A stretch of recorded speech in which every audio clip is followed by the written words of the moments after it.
ভাল লাগিছে। মই মোৰ ভোট গ্ৰহণ কেন্দ্ৰত মই ভোটাধিকাৰ সাব্যস্ত কৰিলোঁ। ভাল লাগিছে।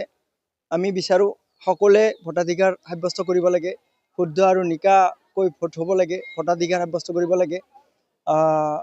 সকলোৱে দলে বলে ওলাই আহিব লাগে, 100% ভোট পল হ'ব লাগে।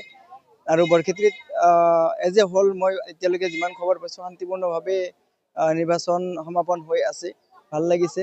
আৰু এই ক্ষেত্ৰত মই পিছত বহলাই কম, ভোটাৰ ৰাইজকো আহ্বান থাকিব যে আমাৰ প্ৰৰোচনা আৰু বিভিন্ন ধৰণৰ প্ৰলোভন, ভয় ভাবুকি ৰাজনীতিৰ ঊৰ্ধত গৈ এটা কল্যাণকামী ৰাষ্ট্ৰ যিহেতু ভয় ভাবুকিৰ ঊৰ্ধত গৈ টকা পইচাৰ ঊৰ্ধত গৈ কেৱল দেশৰ স্বাৰ্থত ভোটদান যদি কৰে জনসাধাৰণে, তেতিয়াহে বিবেক ভোট প্ৰদান হ'ব আৰু তেতিয়াহে দেশৰ উন্নতি হ'ব, উন্নয়ন হ'ব।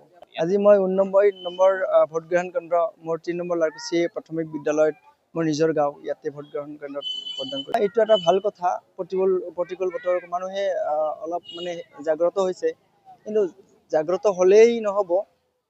ৰাজনৈতিক দলসমূহ যিমান আছোঁ আমি সকলোৱে টকাৰ প্ৰৰোচনা প্ৰলোভনৰ বিপৰীতে নিকা আৰু শুদ্ধ ৰাজনৈতিক বাতাবৰণ সৃষ্টি কৰিব লাগিব।